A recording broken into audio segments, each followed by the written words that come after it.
সকলকে আমাদের চাকরি চর্চা পেজে স্বাগতম। আজ আমরা হাজির হয়েছি একটা নতুন সিরিজ নিয়ে। তো আমরা একটার পর একটা বিভিন্ন দেশ নিয়ে কিছু শর্টকাট তথ্য, যেগুলো আমাদের সবারই অবশ্যই জানা উচিত, সেগুলো নিয়ে কিছু ভিডিও বানাবো। তো আপনারা অবশ্যই সাথে থাকবেন। আমরা শুরু করতেছি আমাদের দেশকে নিয়ে, বাংলাদেশ। তো বাংলাদেশের রাজধানী ক্যাপিটাল হলো ঢাকা। তার পতাকাটা আমরা স্ক্রিনে দেখতে পাচ্ছি।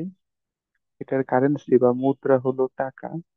তো এভাবে লিখতে পারি আমরা সিম্বলটাকে। এবং কিছু স্পেশাল জিনিস হিসেবে এখানে সুন্দরবনের কথা বলা হয়েছে, রয়্যাল বেঙ্গল টাইগারের কথা বলা হয়েছে এবং শহীদ মিনারের একটা প্রতীকী চিত্র দেওয়া হয়েছে।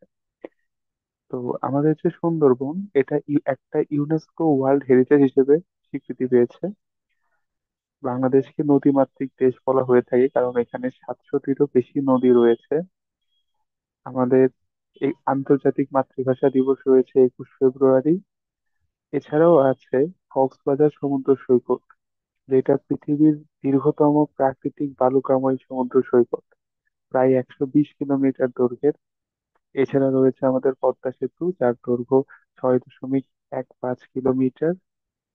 তো এছাড়াও রয়েছে কিছু স্থাপত্য, যেমন পাহাড়পুর বৌদ্ধ বিহার, যেটা নওগাঁ জেলাতে অবস্থিত, মহাস্থানগড় যেটা বগুড়া জেলাতে অবস্থিত, এবং অনেক কিছু।